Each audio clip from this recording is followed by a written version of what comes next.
speaker is Dr. Diane M. Russington. I'm really tongue-tied today, my apologies. Rasmussen, Pennington. And Diane's talk is on what is ethical metadata using the Cataloguing Code of Ethics in research libraries. So I'll hand over to Diane. Thank you. Okay, thanks very much, Jeanette. Can everyone see my screen okay? And my video? Yes. Is everything all right? Coming through, looking good. Okay, great. Thanks very much. Yeah, so I am really excited today. As I posted on Twitter this morning, I realized this is my first presentation in my new post. So I had to work with my slides a bit more than usual because I had to use an entire new university template for my slides rather than the Strathclyde ones I've been used to for the last 8 years. So that was a whole new set of interesting. And my dogs are just now going crazy because, of course, the jail bell rang just now. Close the door.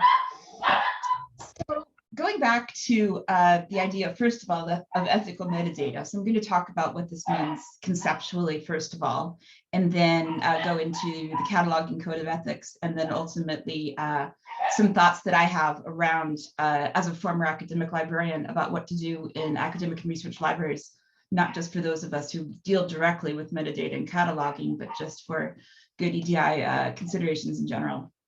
So this was a chart that somebody else who is on the metadata and discovery group within CILIPS with me, Conchetta, we did a panel together at UKSG last year. And a lot of us have concerns around metadata ethics, quality metadata, and how this also ties into the Cataloging Code of Ethics, which I'll present to you here in just a minute. But I thought this was a really good just display of how this actually relates to metadata practice, not only for libraries, but for all of the vendors and authors, and ultimately, in our case, students, researchers, academics who work with the metadata and the items that it is our job to represent. And she sort of showed how ethics kind of goes all around this. So first of all, she talked about the quality metadata, which is everything sort of inside that oval. And adding ethics on top of that is something that's kind of sort of adds an additional dimension to it, which is just as important. Emma Booth, I'm not going to pick on her too much, but she's here today in the audience. So thanks for being here, Emma. She is the absolute amazing person when she wants to talk about quality metadata specifically for ebooks and what that means for discovery, because without quality metadata, especially for ebooks, that gets provided through the publishers and the various vendors that hopefully feed things into our discovery systems and library catalogs, we won't have any good way to work with representation around searchability, findability, and discovery, meaning that if the metadata doesn't work well for our students or researchers who are using our collections, they won't find it, which then has implications ultimately for the financial side, for the vendors, has implications for the libraries, because then we can't justify continuing to provide access to those collections because we can't pay for something that's not being used. And with e-collections, obviously, we have good access to understanding how many downloads something has and can help us make decisions about what to do with our collections. But what Conchetta and Emma and others and I have presented on at UKSG and at NISO is this idea of these sort of ecosystem of metadata, so that ultimately libraries are responsible for providing these systems to people, but the metadata providers, the publishers, and then what the authors give to the publishers, we all are involved in sort of sharing metadata. So on top of that, I would like to add the ethical side to it as well. So it's important that it's representative, that it's got good description, that the MARC records or whatever records we're using are as complete as possible. But then the ethical side of it comes in. And I believe quality and ethics come together, that you can't have ethical metadata without quality and vice versa, because it's not ethical for us to provide that metadata because it won't help anybody find anything. And so that kind of goes against the idea of ethical librarianship, as well as critical librarianship and the other kinds of philosophies that we can get into. So that's this kind of the more theoretical side. So we'll kind of come back to that later. For those of you who are not familiar with the Cataloging Ethics Steering Committee and our resulting Cataloging Code of Ethics, I'll go through this pretty quickly. Several of us have on the committee, we all come from either the US, Canada, or the UK. Several of us have changed roles since we started working, which shows you how long the project has been going. Jane Daniels, who is a cataloger in Wales, has retired throughout the project. I, of course, just moved this fall in January. Beth Shoemaker, who was one of our co-chairs, moved from Emory University in the States to Victoria University in Canada. And so we've had lots of changes because it's, I think in a way it's had some impacts on our careers and kind of opportunities and all kinds of things, because I'm very proud to say that I think that our work as a committee and what this has done for eventually an international code for cataloging ethics has received a lot of attention. And so this has been really good, not only for our careers, but also for our libraries and our users. So we've been working on this officially since 2018. I would say the ideas for it started even before that, with Beth Shoemaker and other people starting at ALA conferences a couple of years before that even.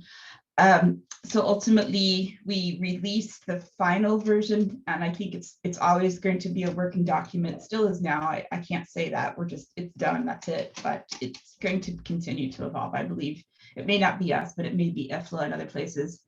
That the final document was delayed, of course, by COVID because of all of the different things that disrupted work and all of that. But we released the current version of the code, I guess I'll say that, in January of 21. So you can see this. Our website is there, the link. I'm assuming that the slides will be passed around after this event. You can see also a preprint of an article in the Cataloging and Classification Quarterly that kind of outlines the process that we went through throughout those years with all of the different consultations and the working groups and so on, and how we got to where we are with it. And that was just published at the end of last year in CCQ. You can see our current version and previous versions of the code, a very big bibliography thanks to the help of our working groups.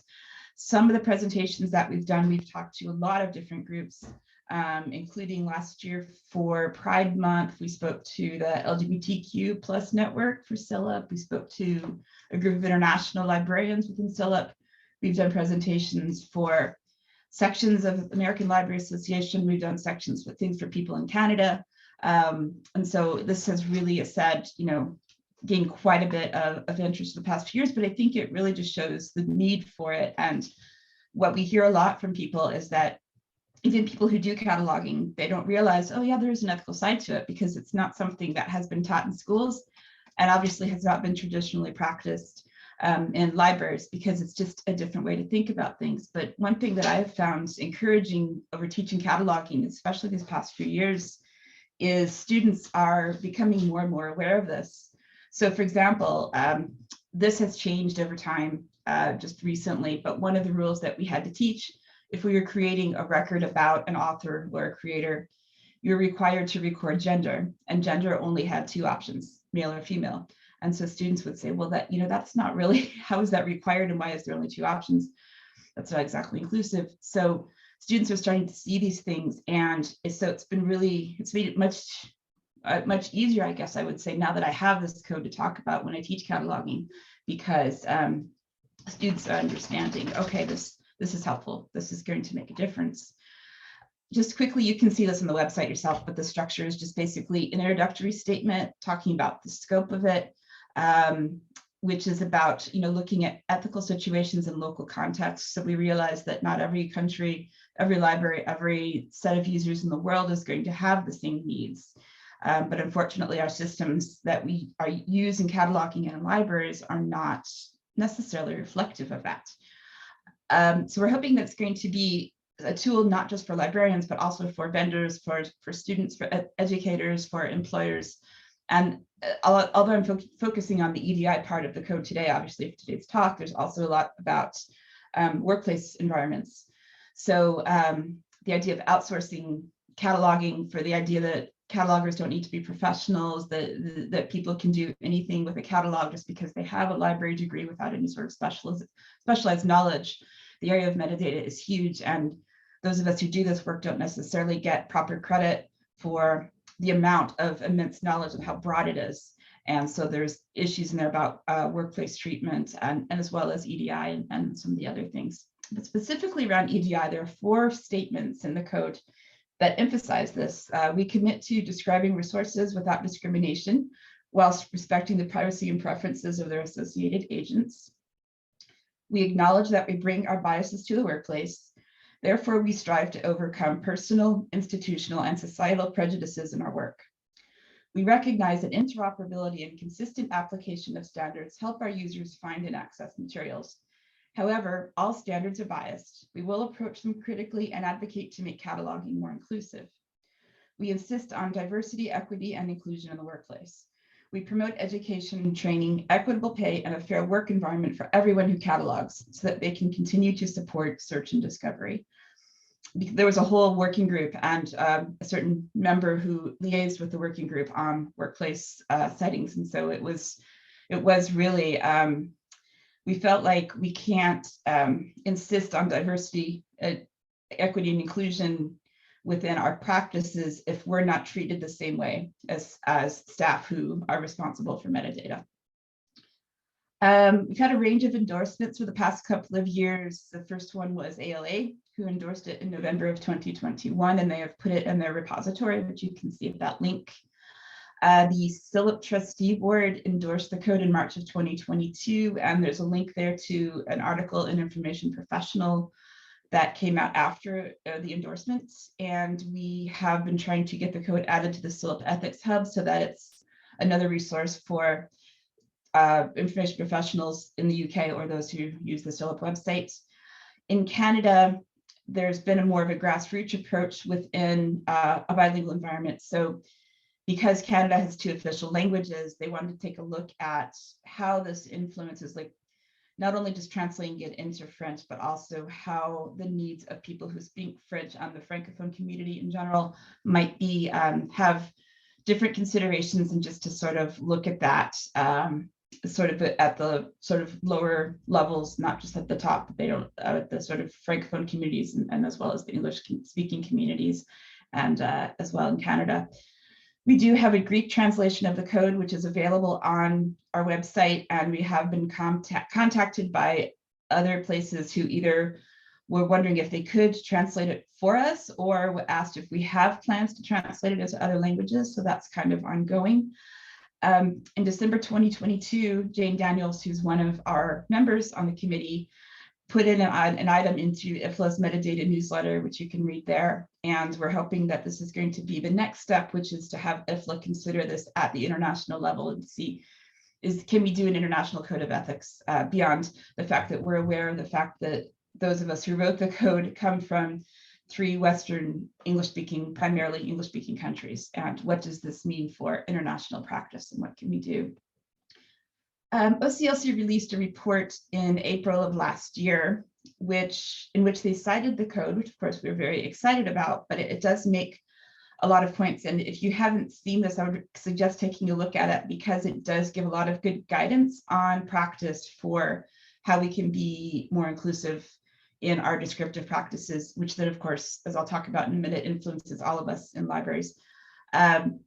Because we do recognize, again, that although we are trying to be as reflective as possible, and we did consult worldwide for consultation, obviously we can't control who responds or who gives us input. We did try to be as inclusive as possible in terms of getting people around the world in library communities to respond. So we did the best that we can, but we do recognize, of course, that not only the people on the committee, but also the standards that we use in cataloging practices are also Western focused and based on English language. And those are the institutions that have the power: Library of Congress, British Library, and so on, and their impact on libraries everywhere. And how do we let go of some of that power and build trust from other types of people with different demographics in different countries to get them to help us create more inclusive practice. So this includes not just organizational shifts. So any of you who have ever worked in a large library, academic libraries or any other kind of libraries, we realize that organizations have a certain way of doing things.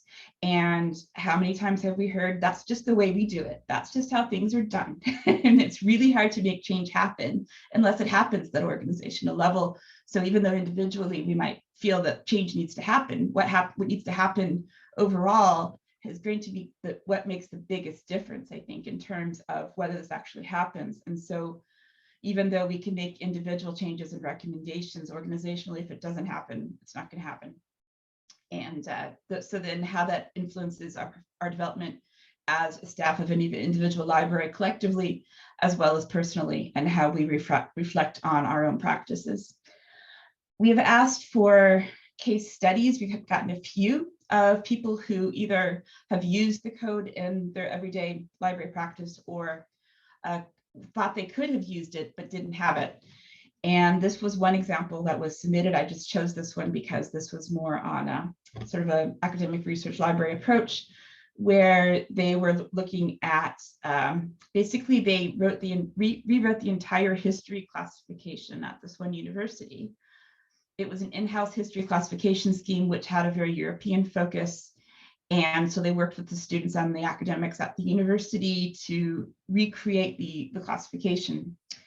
And it's really interesting. I won't go into all the details of it that was submitted, but it's just one example of, even though that sounds like a huge amount of work, I think that local things are good, but also we're going to need change at a larger level as well, like profession-wide, if this is actually going to happen in a way that's meaningful. And local classifications, while we can change them if we have the resources to do so, and that does happen in some places and it's continuing to happen, but what needs to happen library-wide or library sector-wide is a whole other issue, I think. There have been some issues with different collaborations, different people who have made really good use so far, and I would say have been really great advocates for the code. So Carissa Chu has one example of recent presentations. We had the whole system, a whole thing on cataloging ethics through Arliss UK that you can find online as well. There have been certain groups, such as the Trans Metadata Collective, which has provided sort of co-created guidance on what needs to happen to make sure that their needs are represented the way that they want that to be represented for them. And so I think more co-creation needs to happen. Librarians, we have a long history of telling people this is where you find things because this is where we say it is, rather than listening to people and trying to understand what can be done better. This goes from, I think, every area of library practice. Maybe we're getting a bit better than we used to be, but I do think it's still something that we need to improve. So my last couple of slides here are just, I think, going to be a bit more of my own reflection and suggestions and things that I think about. Not so much about the code, but also how I feel like this ties into what is my constantly evolving definition of ethics and ethical librarianship and quality metadata. So I do believe that metadata is at the center of the library is at the center of the university. Unfortunately, in the UK, and those of you who went to different schools may have different opinions on this if you went to library school in the UK, but we have a very big variation of how much metadata, cataloging, and especially ethics in metadata and cataloging is covered in our different schools. So we have graduates who finish their programs with very little knowledge, where it's just like, okay, here's a handout about the Dewey Decimal System, or here's a handout on here's what a MARC record is. But whether or not they can actually go out and do that in real life situations is a different issue. Hopefully my students who have been through the course at Strathclyde with me over the past 8 years before I moved to Napier will have a better understanding, or that was my goal, is to sort of improve the quality and the detail that we have provided in metadata and cataloging education, because I do believe, again, metadata affects all of us, and all the way down to information services staff who have to help people find things, or have to help design the resources that people use when they're online, or have to answer what virtual reference questions or whatever format reference questions come in today's sort of hybrid education environment, or during COVID, for all things. So just an example of the Dewey Decimal System. If you look, for example, the 200s religion, from anywhere from, do you remember, going back, if you can remember any of your basic Dewey ideas, 10-day systems. So the 200s is religion. Everything from 220 to 280 is focused on Christianity. Other and comparative religions are in the 290s, and then we just go on in 300 to social sciences. It's the same with languages. We have from 420 to 480, we have European-focused languages. 490, other languages. 800s, we have 810 starts with American literature in English, and then we have up through 880, again, we have European-based literature, 890, literature of other languages. So this is just, it's a big example to me, but it's one example of how there's such a particular focus in the systems that we are saying, well, this is the standard, this is what we should be using. And even for those of us who are in the UK or other Western university research settings, I do think that this presents a lot of problems. So if we think about international students and how many students come from other countries, non-Western countries in today's universities, there's a staggering amount of students, and it creates a more diverse community for students because they can learn from people from other countries. But what message are we sending if we're not providing a range of viewpoints, not only for international students, but also from home students in the UK or in the US or wherever we are, that this is the most important thing to know, and it doesn't expose our students to a diverse range of views by promoting these sort of traditional European-based English-speaking systems. So it brings bias not only in teaching, but also in research. And getting different perspectives in research is supposed to be something that we do, teaching in a curriculum, but also how we do research as academics and people like me who train future researchers. What does that mean? Something that we've needed to do in years and years for libraries, and this all started years ago with the Web 2.0 thing, where we started integrating social media and social networking tools and that sort of communal approach to designing and providing library services. That idea of meeting people where they are is something I've talked about for a long time, because I don't think that just saying, well, you can come here, like COVID changed some of that, because a lot of libraries started obviously having to provide online services so students could get help from their rooms, sort of thing. But it's not just the services, it's also the systems that support the services, and they work together. So that if all they see are systems that have these certain sort of biases, then what does that tell the students about what is available, and especially students who are at university to explore the world, whether or not they're English speaking or Western or British or whatever they are. Disabilities, both seen and unseen. It's great to hear the last speaker touch on disability just a bit, because there's a lot of language that is ingrained in disabilities, both learning disabilities as well as physical disabilities. And there's a lot of, if I can talk about my own experience just a bit, I am a migrant worker in the UK. I'm American. I have a US passport. And a lot of people would assume just by looking at me that I'm not. I'm just another person. I don't fit any particular characteristic. And in my my CILIP page with my demographic information for my membership, I am described as other, any other white background, because the other white categories are white British, white Irish, white Scottish, whatever they are. I am still considered as an other. And so when I came to the UK, I was a migrant. I was completely new, even though I spoke English and I have white skin. I didn't know what I was doing. I couldn't get a bank account because I didn't have UK credit. I couldn't get a flat because I didn't have a UK bank account, because I couldn't get one because I didn't have an address, and I couldn't get a bank account without an address. And so this chicken and egg situation. I couldn't get a phone contract because I didn't have credit. I couldn't get all these things.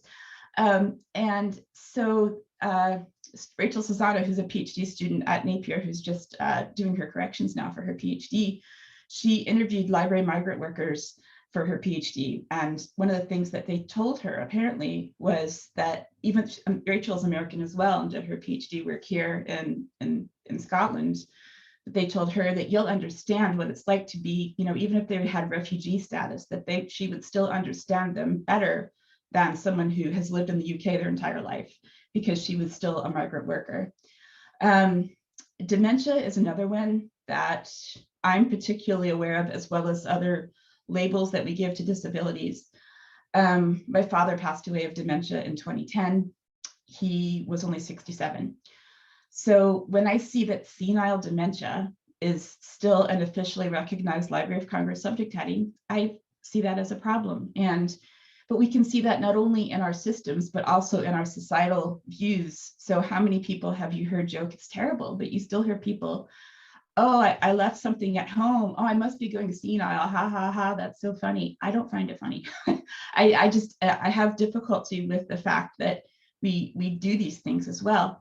Also, I'm adopted.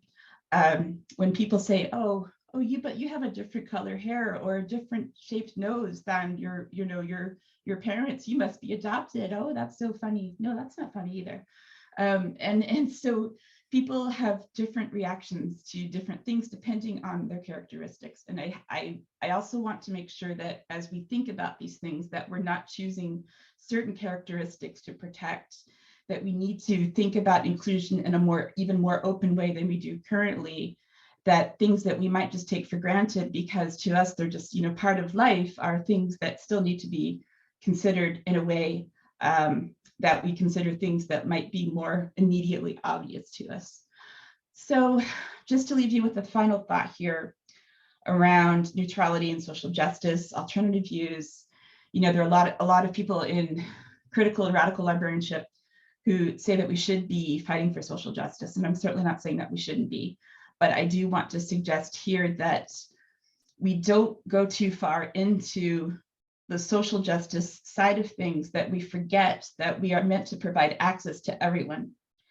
And what I mean by that is if we go, one direction into, what we feel is a political view one way or the other, we have the potential for ostracizing or stigmatizing or excluding other groups. And so we really have to be careful with this balance. And this is just my personal thing that I've thought about over the years as I've worked on this. And this is just a quote from Dr. Gary Radford from back in 1992. So remember, this is 31 years old now.